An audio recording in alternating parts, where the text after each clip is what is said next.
So a little roadmap for today's presentation. I'll start out with a brief introduction on what operational testing is in general, and again, introduction to non-standard communication protocols, non-IP protocols.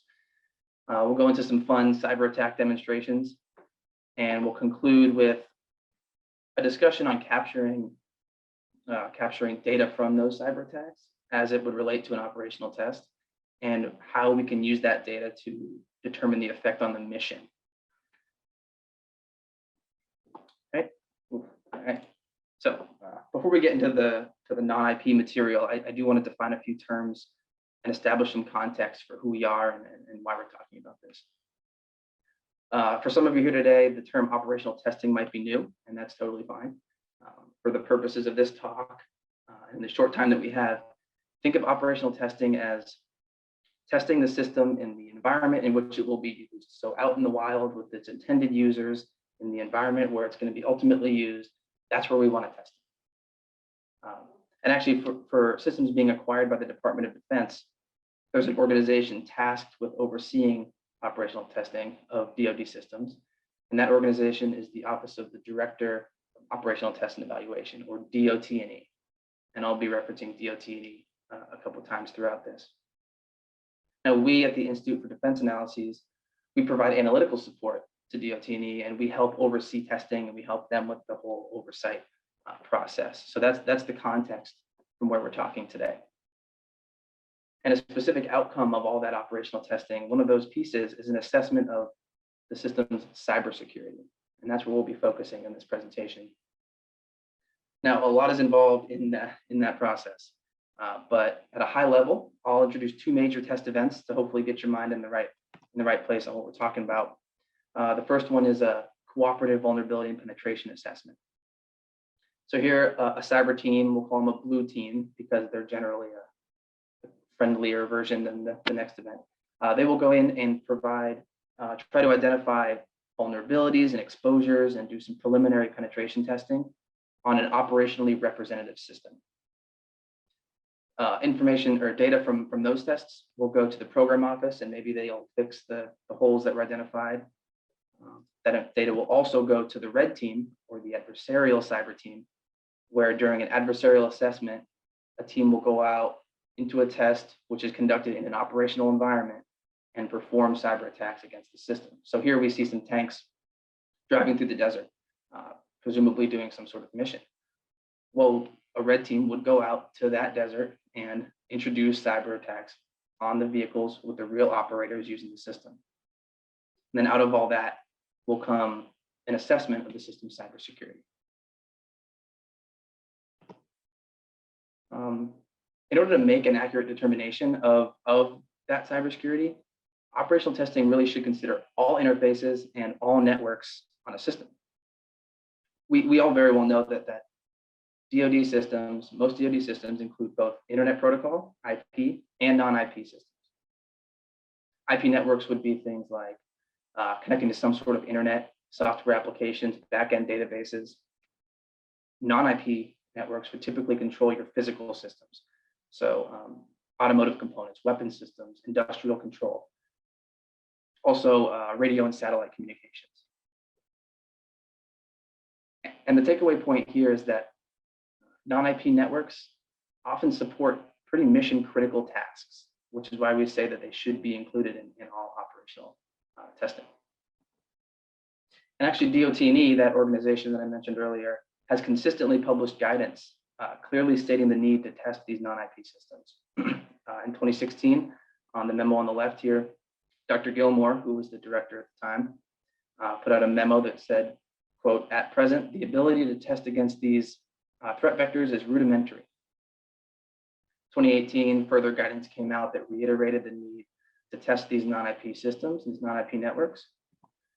And then last year, the director after Dr. Gilmore, his name is Mr. Beeler, wrote in his annual report, quote, "The tools and techniques to test these specialized protocols are not adequate."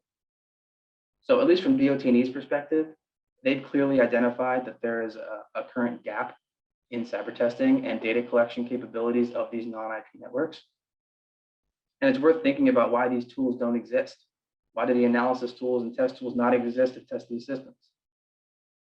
And if you're saying that, well, they do exist, well, then I agree with you. The next question would then be, why aren't they being used in operational tests? In our experience, I mean, we go out to all these tests, we interact with the teams, we oversee all this testing. In our experience, we've seen that teams are generally more comfortable dealing with IP networks and web applications than they are with CAN bus, for example. And they're better equipped with tools for IP networks than non-IP. And understandably so, right? Because TCP/IP is in everything that we use every day of our lives. Anyone studying computer science or pursuing this field will have ample tools, commercial and open source, to do anything on an IP network. Another thing we use every day is Wi-Fi and wireless communication. And really the main point I want to make there is that wireless IP networks, for example, and wired IP networks really only differ in how they physically transmit information. Either a radio frequency, RF signal for wireless communications, or an Ethernet cable, for example, for a wired connection. But and although the physical transmission differs, the format of the data packets between wired and wireless communication are nearly identical. And that's an important concept moving forward in this talk, because I believe the first step in becoming proficient in any networking protocol is to understand how it formats its packets. I've said the word packets a lot. Okay, let's go ahead and define that. So that's just the way the digital information is passed from one system to another. You see here just a bunch of ones and zeros, and that's exactly what it is. To me and you, that means nothing, this bunch of ones and zeros. To a computer, it means something. To us, it does not. Unless I know it's an IP packet, for example, then I know exactly how that packet is broken up, and I can then associate those chunks of ones and zeros to things that I do care about.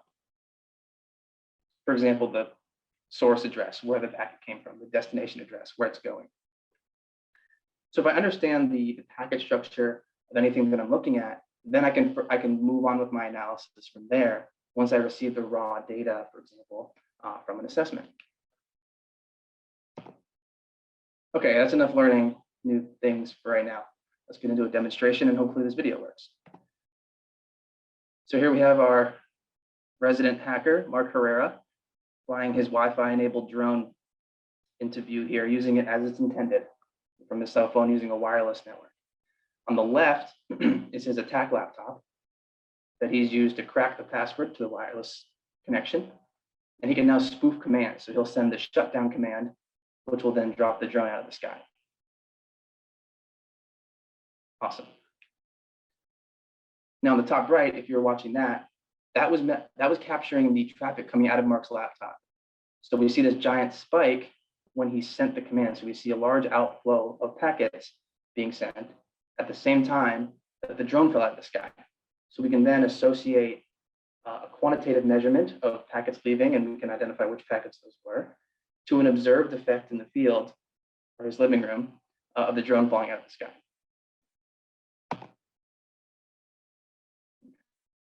So I mentioned the importance of understanding these message formats. And there are many different kinds of messages that are used in DoD. Here are a subset. For example, okay, Arent 429 on the top left is typically found in aircraft. On the right, MIL standard 1553, also found in aircraft, also found in land, a lot of land vehicles and other physical systems. Bottom left, the SYNCARS data waveform, you'll find that in SYNCARS handheld radios. So that would be a wireless transmission of information. And then on the bottom right is the controller area network, which some of you might be familiar with, a CAN bus. You'll find those in your cars. That's how your brakes and engine and transmission and all the brains of your car communicate. So although these all differ from a physical standpoint and how they work and the nuances there, the formats don't change once you understand them. That's what I really want to stress there. Okay. And one more thing before we get into the demonstration. In addition to understanding the packet structure, I think it's also important to understand how the buses operate physically. So we're going to be focusing on the CAN bus again, because that's what we're going to use in the demonstration. So hopefully you'll all have an intimate knowledge of CAN bus by the end of this. So CAN works with two wires, basically, a CAN high and a CAN low, and Vince will talk about this when he describes his setup. And when there's no data being transmitted across the line, they both carry 2.5 volts, no voltage differential. When there is data being transmitted across, the CAN high and CAN low reach a voltage differential of 2.5 volts, and you get what kind of looks like an on-off signal. So if I were to push a button and push another button, push a button, push another button, you'll get this kind of on, off, on. So if you were to measure the raw traffic on the bus, you would get something that looks like this. And the CAN IDs here are used to prioritize messages. So the lower the CAN ID, the higher the message priority. All right, more fun stuff, more demonstrations and more hacking demos. So here we're going to walk through a totally fabricated operational test of an armored vehicle. All the data that we show and the operator responses are made up for the sake of the presentation. Okay. So on the right, you see our system under test, this top of the line, state-of-the-art armored vehicle. As I mentioned earlier, we want to make sure we test all the networks and all interfaces present on the system. As you see on the left here, this vehicle contains an IP network, CAN bus, and 1553. We also know what it's supposed to do to complete its mission. It has to move, shoot, communicate, navigate, acquire targets, protect the soldiers inside. And these are the essential functions that we want to target with cyber aggression to really try to affect mission accomplishment. And we're going to do so by prescribing measures of effectiveness of system performance that will collect while the system and operators are experiencing that cyber aggression. And so for our short talk today, we'll only show one, but we're going to focus on the CAN bus, and we're going to focus on the move function. And to determine the mission effect, we're going to look at the time to reach destination and time to acquire the target. All right, Vince, I'll pass it off to you. Right, yeah, so to demonstrate some of these cyber effects, we built a very basic CAN bus setup. It's made of these two Raspberry Pis connected via these CAN transceivers. And these allow us to basically send messages back and forth between the Pis. And then we wanted it to represent a vehicle. So attached to the first Raspberry Pi, there's an acceleration button and a deceleration button. And this pretty much acts as our gas and our brake. And then it's connected to the second Raspberry Pi. We have our 8-segment LED display, and this basically acts as our speedometer. And so this is a small little GIF of all our pieces connected via breadboard. You can see when I press the acceleration button, the speed goes up, and then the deceleration button, the speed goes down. Next slide. And so during the demonstration, I'm going to be performing a replay attack. And a replay attack is basically where an intruder connects directly to a CAN bus. They then listen for messages, they record those messages, store them, and then they replay them back onto the bus in order to create their own desired effect. So we're going to perform this replay attack, and then we're then going to show methods for visualizing the cyber effect that takes place. Next slide. All right, so this is a demonstration of our CAN bus and work and setup. This is all the pieces connected via breadboard. These are the CAN high and CAN low lines. This is how the bus is going to communicate with each other. This is the deceleration button, and then this is the acceleration button. These are both connected to the first Raspberry Pi. And this is the speedometer connected to the second Raspberry Pi. And so you can see when I press this acceleration button, the speed goes up. This is the first Raspberry Pi sending a CAN message to the second Raspberry Pi. Then you can then see when I press the deceleration button, the speed goes down. And you can see that the change in speed is fairly consistent. There's no weird hiccups. It's pretty much one-to-one with when I'm pressing the button versus when the speed is changing. All right, and so now we're going to perform the replay attack. To this, we're going to plug the intruder laptop directly into the CAN high and low. And pretty much the way this replay attack works is it's going to listen for any messages. When it sees any new messages, it's going to store those, and then it's then going to send out 6 random messages that it already knows about.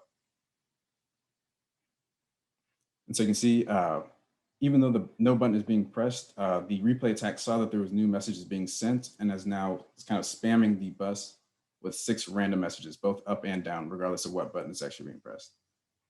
And so for any user who's actually maybe operating this vehicle, looking at the speedometer, it'd be hard to actually gauge their speed, and they may actually lose trust in that their system is working correctly. This attack can also be modified to not only change the speedometer, but to actually modify the vehicle's speed as well, which could have large implications on any kind of mission effects. So now we're going to unplug the intruder laptop, thus stopping the replay attack. And then as you can see, when we press the acceleration button, the speed change will now go back to how it was before the attack. This is the bus operating normally. The change in speed is now consistent again. And these type of replay attacks have actually been shown to be able to be performed remotely as well, not just through direct connection.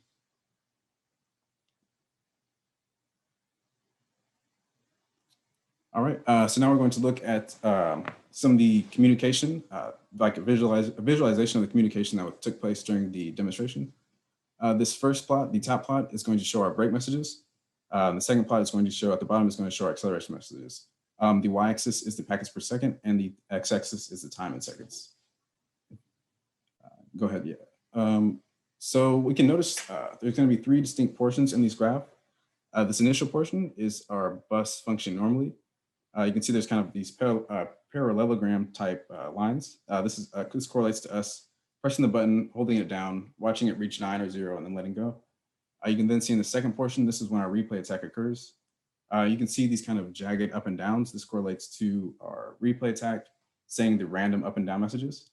You can then see when the attack stops that the bus now returns back to normal, where you see these kind of parallelogram lines. And so by quantifying the number of messages sent, we can now kind of correlate where the cyber effect took place to where our own observation as we're watching the demonstration and looking at the speedometer. And now Pete's going to explain how some of these side effects or some of these cyber effects could potentially lead to mission effects. All right, awesome. Thanks, Vince. Make sure I'm not muted like last time. Great, okay. All right, well, we just watched Vince maliciously attack the accelerator input. That, like he said, well, first of all, this didn't happen, but let's use our imagination. The attack caused the vehicle to start and stop seemingly at random when the operator is pressed on the accelerator. And what this table shows is the results of our data collected during 3 missions where the attack was in place. Imagine this was 3 separate missions, different vehicles with different crew. So it's a new crew every time. The second and third columns here, the measures of effectiveness, show the time to reach destination and time to acquire target metrics. Notice the thresholds of 20 minutes and 5 minutes that the soldiers have to hit in order for it to be an accomplished, successful mission. All right, that first row, the first attack, shows that the crew was not able to reach the destination in time. They experienced the attack. They were kind of freaked out. They lost trust in the vehicle, and they drove at a slow speed. They locked onto a target, but they refused to fire because they didn't trust the vehicle, and they were not able to complete their mission. Second 2 sets of attacks, the soldiers did actually complete their missions. The second row from video data, also from the measured data here, the crew experienced the cyber attack, but they just kept on going. They pressed through it with a jerky vehicle, and they made it there in 15 minutes. So mission success. In the third case, the crew actually found the malicious device underneath the seat or something, removed it, and totally recovered vehicle capabilities. So they were able to complete the mission. All right, I think I'm going to pass it back to Vince here. All right, so we actually also performed a denial of service attack. This wasn't shown in the demonstration, but denial of service attack is basically where you connect to the bus and then flood it with a lot of high priority messages, have a low ID, as Pete mentioned. This pretty much drowns out any other relevant messages that are being sent on the bus. So again, we have our 2 plots, our brake, accelerate. We also have a third plot at the bottom, and this is going to show our attack messages that are being sent. Again, on the y-axis, we have the packets per second, x-axis is the time in seconds. And again, you'll notice on this one as well, you have the 3 distinct portions. You have that initial up and down, that's the bus operating normally. And then you can see as soon as the attack messages begin to increase, the second Raspberry Pi no longer is registering any of the brake or accelerate messages. And so for a vehicle, this potentially means either the brake and accelerating is extremely slowed down or it's not happening at all. And so you can also see when the DOS messages, as soon as the DOS messages decrease, the bus returns back to normal. And so again, by kind of graphically plotting the packets per second that took place, we can see exactly where the cyber effect took place and then kind of correlate that to our own observations. And so again, Pete's going to explain how some of these cyber effects can lead to mission effects. All right, thank you.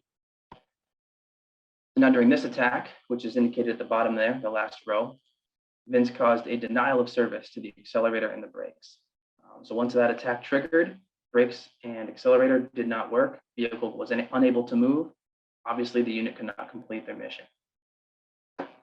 So it's this kind of result that would be an excellent outcome of an operational test. We have the quantitative data, we have the observed effect in the field that you can marry together to do this kind of analysis.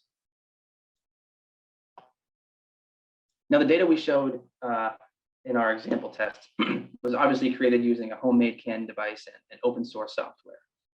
But commercial tools specializing in these non-IP protocols certainly exist.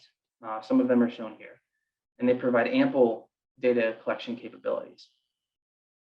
They can collect system performance data, diagnostic data. They can also support the malicious activity that a red team would need to inject their malware into a system that can kind of be used both ways. This isn't an advertisement at all. These are just systems that we've seen used in tests. And these would run you probably tens of thousands of dollars to get the type of equipment that you need, which is a lot to me. But for the purposes of this, it's a drop in the bucket compared to the millions and billions of dollars of assets that they would be used to test. Right. And before we open it up for questions, that really concludes our talk. But before we open it up for questions, I want to reiterate 3 things that I hope we got across here. First of all, there is a clear need to test all networks on a DoD system, including non-IP, including wired, including wireless, so you can make that comprehensive assessment or as best of an assessment as you can. Second, quantitative data collection of system performance while the system is experiencing that cyber attack, in addition to the observations that we already get, is critical to making the determinations on cybersecurity that we're trying to make. And then third, I'll go ahead and speak for everyone here. Sorry if I offend you, but I think we all have room for improvement on our understanding of these non-IP protocols and just getting smarter in general on them.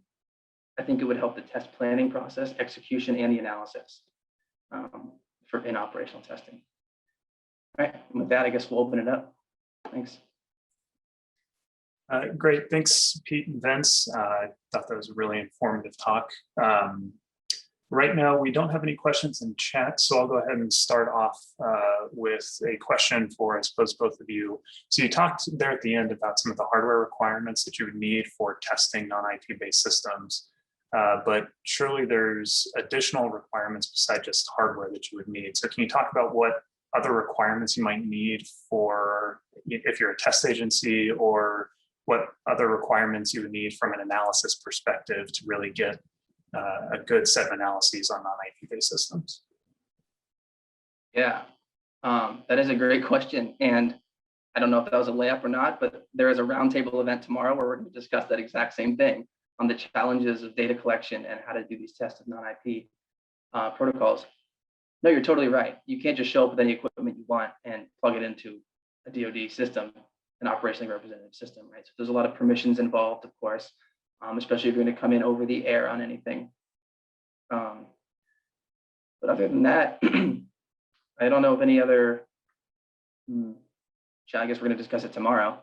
But is that what you're looking for? Some sort of permissions? Not just permissions, but do you know if the test agencies have either the staffing or the institutional knowledge? Have you seen these tests being done in some systems, but not in others? Do you think it's a program office type of issue that just kind of needs collaboration to work through?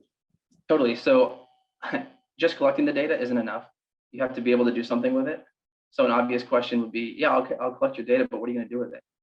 right? So you do need that analytical background as well, MATLAB, Python, some sort of tool that you're going to use this data for. If you get raw packets, what are you going to do with it? You have to have that ahead. That's why I said the knowledge, if you have that knowledge ahead of time before the test, you can start to plan and expect a certain file type, for example, and know right after the test, you're about to get a CSV, you're about to get a PCAP file. But when I do, I'm going to put it into my script that I've already written, and I will get whatever result I get. And that all has to come before the test even starts. You have to start having those gears turn. If you start thinking after, it's too late. Great. We did just get a question from Bill Lamoureux. Let's see. Bill, would you like to unmute and ask your question to him? Yeah, surely. So assessment teams, red teams and blue teams, they have to have tools that are certified and accredited, either locally, for them, but also when you're starting to connect them to larger DoD systems across services, people start to look for certification and accreditation paperwork for those software and hardware platforms. So I see that as a stumbling block for assessment teams. Are there any? The question is, do you know of any hardware, software platforms that are certified and accredited to operate on DoD networks? Over.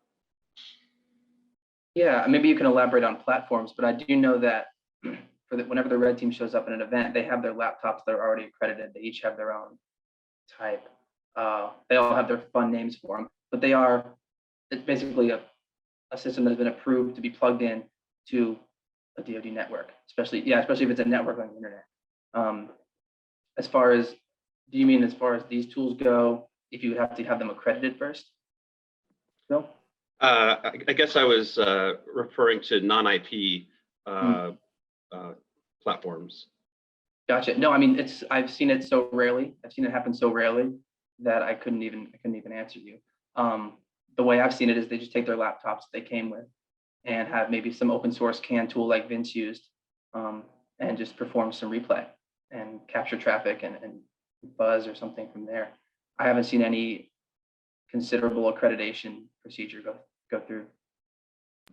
Gotcha. Thanks. Mm-hmm.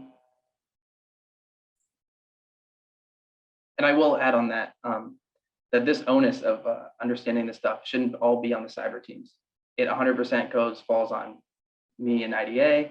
It falls on the OTAs as well. So I think we all can improve there.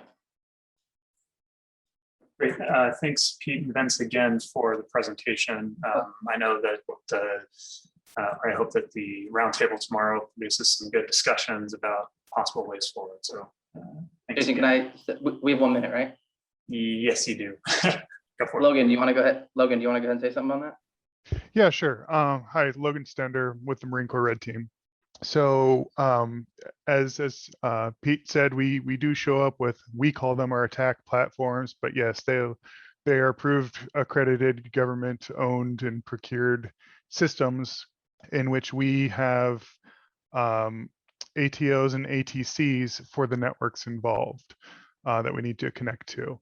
As far as the actual tool sets, it's a little bit different for every team. The part of the NSA accreditation for DoD Red Teams states you must have a process to evaluate and properly assess the risk of any like open source tools or any real tools that you use.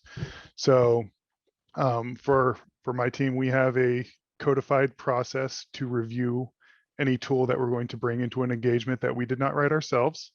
And that satisfies, according to our orders and documentation, what we need to do to get those tools on. Hopefully that kind of clears up and answers the question. But yes, there is a chain going back to where all the DoD Red Teams get our authority to operate in order to use these tools. Cool. Thanks, Logan. Great.